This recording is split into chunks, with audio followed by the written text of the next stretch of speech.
اور کم عمری میں عوام کے درمیان میں ایک بہتر اعتماد حاصل کرنے والے نوجوان ڈاکٹر حسن رضا پلاسمنی کے انچارج مکھیا کی پارٹی کی شمولیت کے اس بہت ہی پررونق بزم میں ہمارے درمیان میں موجود پارٹی کے ڈسٹرکٹ پریزیڈنٹ جناب حیدر بھائی، آج کی محفل کی نظامت کر رہے جناب اشتیاق بھائی، پارٹی کے اسٹیٹ ٹریزرر خازن جناب بھائی اسحاق عالم صاحب، پارٹی کے صوبائی سیکرٹری جناب بھائی نسیم صاحب، ضلع سیکرٹری جناب بھائی مقتدی صاحب، پارٹی کے یوتھ پریزیڈنٹ عزیزی شمس آغاز بابو ایڈوکیٹ، پارٹی کے ذمہ دار ساتھی اور پشچمی حلقے کے ذمہ دار عزیزی بھائی جومن بابو، وسیم بابو، مصور بابو،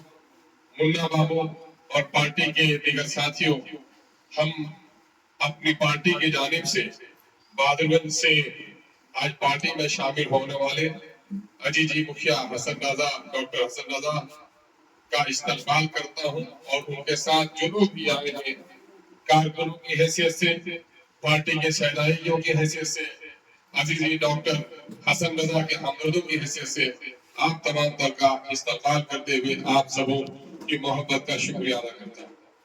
یہ وقت کسی طویل گفتگو کا نہیں ہے۔ جس طرح سے کسان کو اپنے کھیتوں کی لہلہاتی فصل کو دیکھ کر، تاجر کو اپنے دکانوں کی ترقی کو دیکھ کر، ایک باج ماں کو برسوں کے بعد اپنے آغوش میں اولاد کو دیکھ کر خوشی ہوتی ہے، یقیناً ہے سیاسی اعتبار سے جب پارٹی میں کوئی قداور لیڈر ایم آئی ایم کا جھنڈا تھامتا ہے تو ایم آئی ایم کے ہر ایک کارکن کو مجھ سے زیادہ خوشی ہوتی ہے۔ ہم سمجھتے ہیں کہ بازمن میں ہمارے کئی ساتھی مضبوطی سے پہلے سے کام کر رہے ہیں۔ پارٹی کے ہمارے بلاک پریزیڈنٹ جناب بھائی توصیف صاحب بڑی ذمہ داری سے اپنی ذمہ داری ادا کر رہے ہیں۔ بھائی جناب معصوم رضا صاحب کافی دنوں سے اپنی ذمہ داری ادا کر رہے ہیں۔ ہمیں ایک مضبوط کھمبا اور وہاں مل گیا ہے، اور بہادرگنج میں جو پارٹی کی طاقت تھی یقیناً ہے اس پارٹی میں اور اضافہ ہوگا۔ پچھلے دنوں سے ہی عزیزی وسیم بابو اور جمن بابو اور دوسرے لوگوں کی خواہش تھی کہ عزیزی ڈاکٹر حسن رضا صاحب پارٹی میں شامل ہوں۔ دیر ہی سے ہی الیکشن میں ان کی پوری حمایت ملی، لوگوں نے ان کے کارناموں کو دیکھا ہے، اور ان کے غائبانے میں بھی پارٹی نے ان کی شمولیت کے بارے میں اظہار تشکر پیش کیا ہے۔ میں آپ لوگوں سے چند ضروری باتیں کرنا چاہتا ہوں۔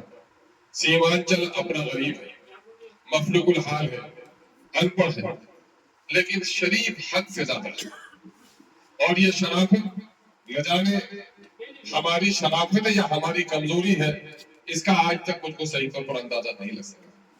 میرے بھائیوں، میں ذرا اشارے کے نام میں بات کروں، رنج نہیں ہو آپ کو، سیمانچل کا یہ علاقہ بڑا غیر پرست ہوا ہے، اور وہ اپنے بارے میں بھی کبھی فکر نہیں کیا، اور جس کے نتیجے میں ان کو بڑا نقصان اٹھانا پڑا ہے۔ آپ نے ووٹ ڈالا، ووٹ ڈال کر آپ نے وزیر بنایا، سرکار بنائی، لیکن اپنے بچوں کی تقدیر کو نہیں سنبھال سکتے۔ آج چمکی بخار سے ایک ہی فیملی کا 3 بچہ دیگرباغ میں انتقال کر گیا، اس کی تو خبر بن گئی، لیکن نہ جانے کتنے پیٹ میں بچے ڈاکٹر کے بغیر ہمارے یہاں مر جاتے ہیں، کتنی مائیں اور کتنے والدین ہمارے بچہ پردیس میں سسک کر دم توڑ رہا ہے۔ اگر پردیس کمانے کے لیے نہ جائے تو یا انسان کو نوچ کر کھائے گا۔ آج جو کچھ بھی ہمارے پاس خوشحالی آئی ہے، جو بھی ہمارے بدن کے کپڑے بدلے ہیں، جو بھی ماؤں کا لباس بدلا ہے، گھر اور آنگن کی تصویر بدلی ہے، اس میں نہ دلی کے مودی کا حصہ ہے، نہ بہار کے نتیش کا حصہ ہے۔ اگر یہ تبدیل اور تبدیلی آئی ہے تو ہمارے پردیسی نوجوانوں کی قربانی ہے۔ ان لوگوں نے اپنے ماں اور بابوں کی محبت کی قربانی دے کر، بیویوں کے بستر کو چھوڑ کر، اپنے چھوٹے ننھے منھے پھول جیسے بچوں کو اپنی آنکھوں سے اوجھل کر کے آج جو کمایا ہے اسی سے ہماری تھوڑی بہت حالت سدھری ہے۔ سرکار کی طرف سے نہ بجلی کا انتظام صحیح ہے، نہ سڑکیں اچھی بن سکی، نہ پل کا انتظام ہو سکا، نہ بیماروں کے لیے ڈاکٹر کا صحیح انتظام ہو سکا، کیونکہ برسوں سے ہم بھوکے رہے ہیں تو تھوڑی سی روغنی روٹی ہم کو بہت لگتی ہے، لیکن جا کر آپ دوسرے علاقے میں دیکھیے وہاں کے لوگوں میں کتنی خوشحالی آئی ہے۔ آپ کو پتا نہیں ہے آج کل سب کچھ ڈیٹا بیسڈ ہوتا ہے، کس علاقے میں کتنی سرکاری نوکریاں ہیں، کس علاقے میں کتنا پیسہ باہر سے آتا ہے۔ جس طرح سے آپ کا ڈاکٹر الٹرا سونوگرافی کر کے بتا دیتا ہے کہ آپ کی کڈنی میں پتھر کا سائز کیا ہے، ٹھیک آج کل سائنٹیفک طور پر یہ بتا دیا جاتا ہے کون علاقہ امیر ہے کون علاقہ غریب ہے۔ آپ کو سن کر حیرت ہوگی کہ اس وقت بھی بہار میں سب سے زیادہ اگر کوئی غریب علاقہ ہے تو آپ کا سیمانچل۔ بہار میں سال بھر میں ایک شخص کی آمدنی منگیر میں 1 لاکھ سے زیادہ ہے، پٹنے میں لگ بھگ 1.5 لاکھ سے زیادہ ہے، سیوان میں تقریباً 80-90 ہزار ہے، لیکن سیمانچل کے چاروں ضلعوں میں آج بھی سال بھر میں آمدنی 17 ہزار سے۔ کیا 17 ہزار میں 12 مہینے میں ایک آدمی اپنا پیٹ پال سکتا ہے، اپنی دوا لے سکتا ہے؟ نہیں لے سکتا۔ یہی وجہ ہے میرے بھائیوں کہ بغیر دوا کے مرنے والوں کی تعداد سب سے زیادہ اگر کہیں ہے تو سیمانچل میں۔ کون اٹھائے گا ان باتوں کو؟ کون لڑے گا ان کے لیے؟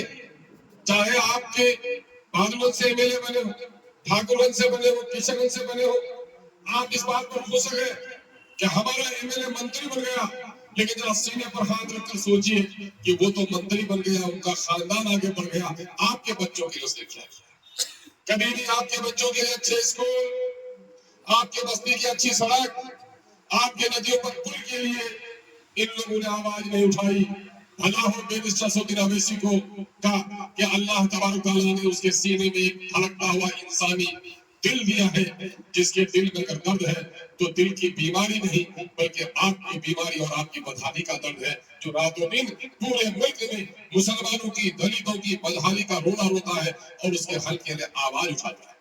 پارلیمنٹ میں ہو، اسمبلی میں ہو، جہاں بھی ایم آئی ایم کا آدمی ہوتا ہے وہ خدا سے ڈرتا ہے، خدا کے بعد کسی نمرود سے نہیں ڈرتا، وقت کے حامان سے نہیں ڈرتا، وقت کے فرعون سے نہیں ڈرتا ہے۔ سچی بات اگر سینہ ٹھوک کر کوئی بولتا ہے تو یہ ایم آئی ایم کا آدمی ہے۔ یہی وجہ ہے میرے بھائیوں کہ بہار میں ہماری بہت لمبی تاریخ نہیں ہے۔ 2015 میں آپ لوگوں نے بڑی محبت دی تھی، ہم جیتتے جیتتے ہار گئے۔ 2019 میں آپ لوگوں نے بڑی محبت دی، ہم پارلیمنٹ کے الیکشن میں آپ لوگوں نے بڑا ساتھ دیا، اور 2020 میں بہادر کے لوگوں آپ لوگوں نے تو ریکارڈ توڑ کر ایک آدمی جو محلے کا الیکشن نہیں جیت سکتا تھا آپ نے اسے ایم ایل اے بنا دیا، صرف اس لیے کہ اویسی کا وہ جھنڈا لے کر آیا تھا۔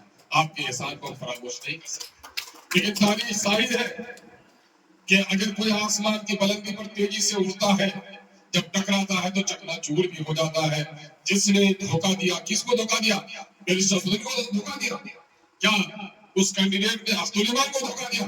نہیں، اس نے دھوکہ دیا تو بادلوں کی عوام کو دھوکہ دیا ہے، اور بادلوں کی عوام ایسے ظالموں کو بھی معاف نہیں کرے گی۔ پورے بہار میں ہم لوگ 5 آدمی جیتے تھے، لیکن آپ کو پتا ہے کہ کوچا دھامن میں ہو یا بہادر گنج میں ہو، امور میں ہو یا آپ کا ایسی میں ہو یا چوکی میں ہو، پٹاخے نہیں پھوٹ رہے تھے صرف، بلکہ پورے بہار میں، بلکہ بہار سے باہر بھی جہاں مسلم کمزور آبادی ہے وہ یہ سمجھ رہے تھے یہ بہاری جو رکشہ چلاتا ٹھیلا چلاتا ہے، چلو اس سیمانچل سے قیادت اٹھی ہے، وہاں کے لوگوں کا بھلا ہوگا۔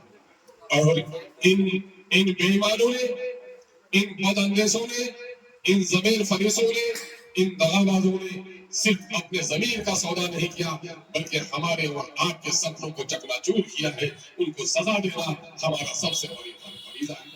اور یہ کب ہوگا؟ آج ایم آئی ایم کس بات کے لیے لڑ رہی ہے؟ یہ تو چند ٹکڑے کی وجہ سے چلے گئے، لیکن آپ کے سامنے میں جو بندہ کھڑا ہے آپ اسے اچھی طرح جانتے ہیں۔ اللہ نے مال و دولت سے مجھے نہیں نوازا ہے، بڑا شکر ہے مولا کا، لیکن اللہ نے ایک ہوش مندانہ دماغ دیا ہے اور لالچ سے بالکل بڑے ایک دل دیا ہے کہ وزارت کی کرسیاں بھی آ کر پیر پر ٹکراتی نہیں۔ اختر الایمان کی نیتوں میں کبھی عوام کو دھوکہ دینے کا جذبہ بنا نہیں۔ اس کمار نے بلا کر وزارت دینے کے لیے کہی، کانگریس کے لوگوں نے ٹکٹ دینا چاہا، لیکن میں بھی ضد میں ہوں کہ برسوں کے بعد، 78 سالوں کے بعد، 75 سالوں کے بعد بہار میں مسلمانوں کی قیادت کھڑی ہو رہی ہے، جس کا لیڈر مسلمان ہے اور لوگ جیت کے جاتے ہیں، وہ لالو کا نمائندہ ہو سکتا ہے، وہ کسی کالو کا نمائندہ ہو سکتا ہے، وہ نتیش کا غلام ہو سکتا ہے، لیکن ایم سے جو چیز جاتا ہے وہ دلت، کمزور اور مسلمانوں کی آواز بن کر جاتا ہے، وہ آپ کا ترجمان ہوتا ہے۔ اس لیے کوئی کہے آج بھی لڑائی ہوتی ہے، جانتے کیا آواز اٹھ رہی ہے؟ بہار میں لڑائی لڑ رہی ہے، کہیں کہا یہ بھی مسلمان، وہ بھی مسلمان، وہ بھی مسلمان۔ بڑی اچھی بات کہی ہمارے کہاں کے ایک نیتا نے کہ تم اپنے کینڈیڈیٹ کو مت دیکھو کہ آپس میں تو مسلمان لڑ رہا ہے، تم قومی سطح پر دیکھو کہ مودی کا کون لڑ رہا ہے، سونیا کا کون لڑ رہا ہے، اویسی کا کون لڑ رہا ہے۔ جو اویسی کا لڑ رہا ہے وہی تمہارا آدمی ہے، اس کا ذات اور مذہب مت پوچھو۔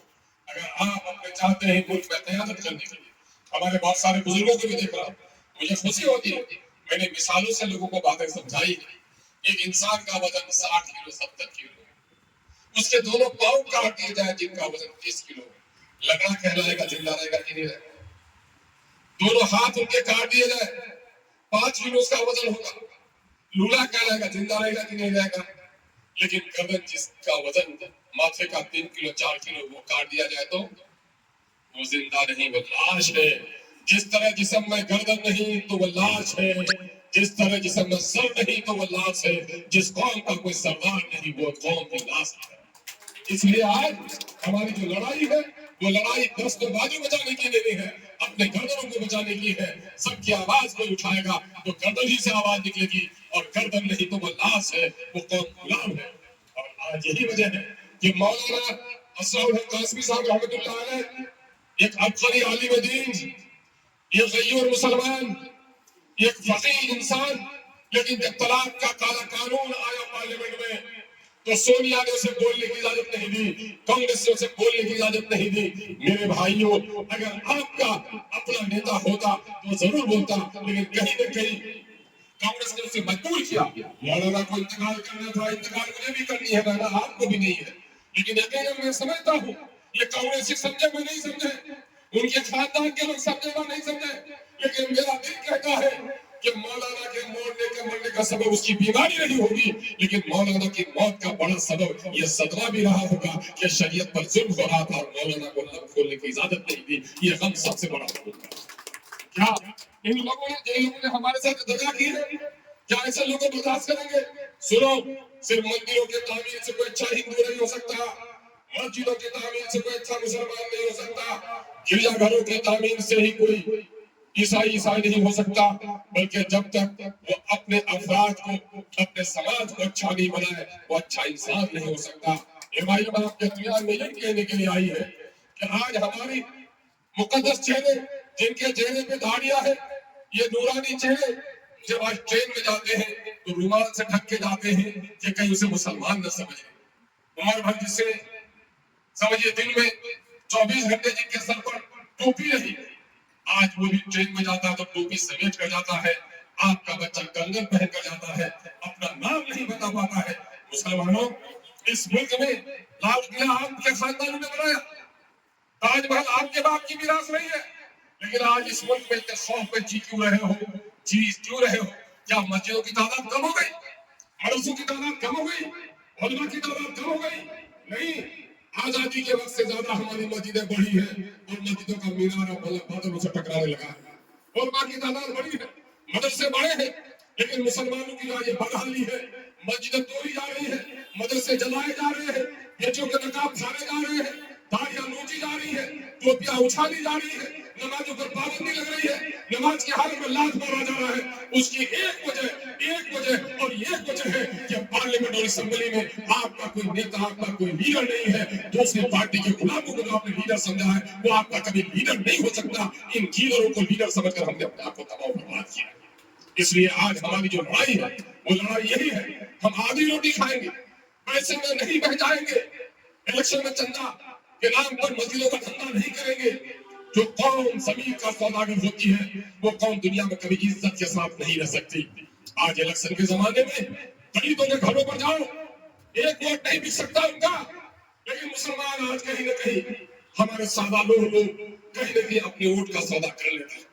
یقین جانو کہ آج ابھی یہاں پر یہ راج جو گالی دے کے گیا، مسلمانوں کی داڑھی اور ٹوپی سے پاکستان نظر آتا ہے، اس کے اپنے پتا سے پوچھنا چاہیے، اپنے مرے ہوئے باپ کے اور دادا سے، کہ قبروں سے جا کر پوچھو کہ یہ کشن گنج وہ کشن گنج ہے، مسلمانوں کی آبادی کل بھی یہاں تھی، جب یہ ملک بن رہا تھا تو اس علاقے کو بنگلہ دیش یعنی اس وقت پاکستان میں شامل ہونے کے لیے کہا جا رہا تھا، لیکن ہمارے باپ دادا نے کیا کہا، ہم نے جنم لیا ہے ہندوستان میں، ہماری قبریں بھی ہندوستان میں ہوں گی، ہم پاکستان جانے کے لیے تیار نہیں ہے، وہ ہماری زمین نہیں ہے۔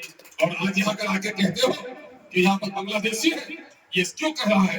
یہ اس لیے کہہ رہا ہے کہ آپ نے اپنی تلوار اپنے دشمنوں کے ہاتھ میں لے لی ہے، آپ نے نااہلوں کو اپنا اقتدار دے دیا ہے، وقت کے دلالوں کو، جو لوگ بی جے پی کا تلوا چاٹتا ہے وہ آپ کا لیڈر بن جاتا ہے۔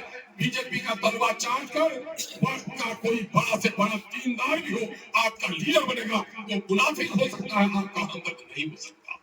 اس لیے ہم آپ سے کہنے کے لیے آئے کہ میں نہیں کہتا ہوں مجھے جتا دو، اپنے من میں ڈوب کے پا جا تو سنا دے زندگی، تو میرا نہیں بندہ نہ بن اپنا تو بن۔ آپ دل میں سوچیے کہ آپ کی آواز کون اٹھاتا ہے، آپ کے لیے لڑ کون سکتا ہے؟ میرے بھائی، اگر وقت رہتے ہوئے ہم نے یہ کام نہیں کیا، یاد رکھو نبی کے نواسا جو اللہ کے رسول کی گود میں کھیلے، امام حسین نے اگر شہادت دی تھی، کس کے لیے شہادت دی؟ شراب بندی کے لیے شہادت دی تھی، بدکاری کو روکنے کے لیے شہادت دی تھی، سود خوری کو روکنے کے لیے شہادت دی تھی؟ نہیں، شہادت کس بات کے لیے دی تھی کہ نااہلوں کو ہم تو خون دے سکتے ہیں لیکن ہمارا اپنا ووٹ کبھی نہیں دے سکتے۔ یہی امام حسین کا پیغام ہے، اور وہ حسین عزم ہونا چاہیے۔ گاندھی جی نے کبھی کہا تھا کہ جب تک حسین عزم پیدا نہیں ہوگا ملک کو آزادی نہیں مل پائے گا۔ مولانا آزاد کی صحبت نے صالح قیادت سے گاندھی کو آشنا کیا تھا۔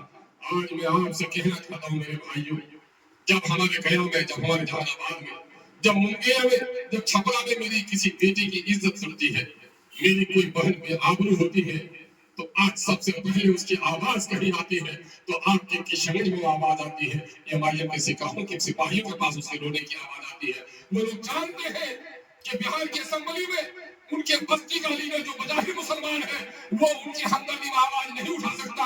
اگر کسی مظلوم کے لیے آواز اٹھا سکتا ہے چھپرا سمستی پور کا، تو وہ کشن کی سرزمین کا امام کا کوئی خبر نہیں ہوگا۔ اس لیے میرے بھائیوں، ہم آپ سے گزارش کرنے کے لیے آئے ہیں کہ آپ لوگ ایسی پارٹی میں جوائن ہوئے ہیں، یہ رسمی پارٹی نہیں ہے، یہ کانگریس اور راجد نہیں ہے، آپ کو خون پسینہ یہ کرنا پڑے گا۔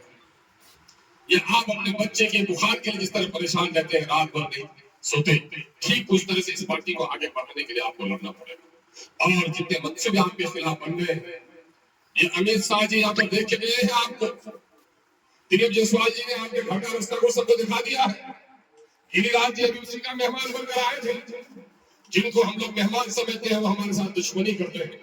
میرے بھائیوں، آپ اٹھیے، اس وقت بی جے پی، آر ایس ایس اور یہ سیکولر پارٹیاں، یہ کانگریس راجد بابری مسجد کو توڑا کس نے؟ یقیناً کہو گے کہ بی جے پی والوں نے توڑا ہے، لیکن بی جے پی کا بابری مسجد کے ٹوٹنے کا آپ کو غم ہے، لیکن ایمانداری سے بتائیے، جس کی اپنی اولاد نہیں تھی یا برسوں کے بعد بھی اولاد ہوئی تھی، اتنی خوشی نہیں تھی اس کو جس دن 5 آدمی ایم ایل اے بن کر امام کا جھنڈا لے کر گیا تھا، وہ سمجھتا تھا کہ نہیں ہمارا بھی کوئی نیتا پیدا ہو گیا۔ اور آپ کے ان لوگوں کو کس نے توڑا؟ اس کو توڑا اسی راجد نے، اسی کانگریس نے، اسی جدیو نے جو مسلمانوں کی مسیحائی کا بات کرتا ہے۔ یہ وہ لوگ ہیں، سماج کے غریب اور خوبصورت بچی کا عزت لوٹنے کے لیے بہت لوگ ہیں، لیکن غریب کی بیٹی کو بہو بنانے کے لیے کوئی تیار نہیں ہے۔ سماج کے جو بدکردار ہوتے ہیں، یہ سیاسی بدکردار یہ لوگ ہیں کہ جو لوگ ہمارا ووٹ تو چاہتے ہیں لیکن ہماری قیادت، ہمارا کوئی ایم ایل اے بن کے بیٹھے، یہ ان کو پسند نہیں ہے۔ اس لیے سب کے خلاف آپ کو لڑنا ہے۔ میں نہیں گھبرایا، طوفان کر رہا ہے میرے عزم کا طواف، دنیا سمجھ رہی ہے کہ کشتی بھور میں ہے، اور تو نہیں وہاں شکست سے کم نہیں گھبراتا۔ شکست تو اس کا نام ہے جو آدمی رسولوں سے ہٹ جائے۔ جس آدمی کے دل میں ایمان ہو، کٹ جائے تو شہید ہے اور جیت جائے تو غازی ہے۔ اللہ نے مجھے سیاسی اعتبار سے شہادت بھی دی اور غازی ہونے کا بھی سر بخشا۔ 2019 میں شہید ہو گیا، کوئی غم نہیں ہے۔ 2020 میں اللہ نے مجھے غازی بننے کا موقع دیا۔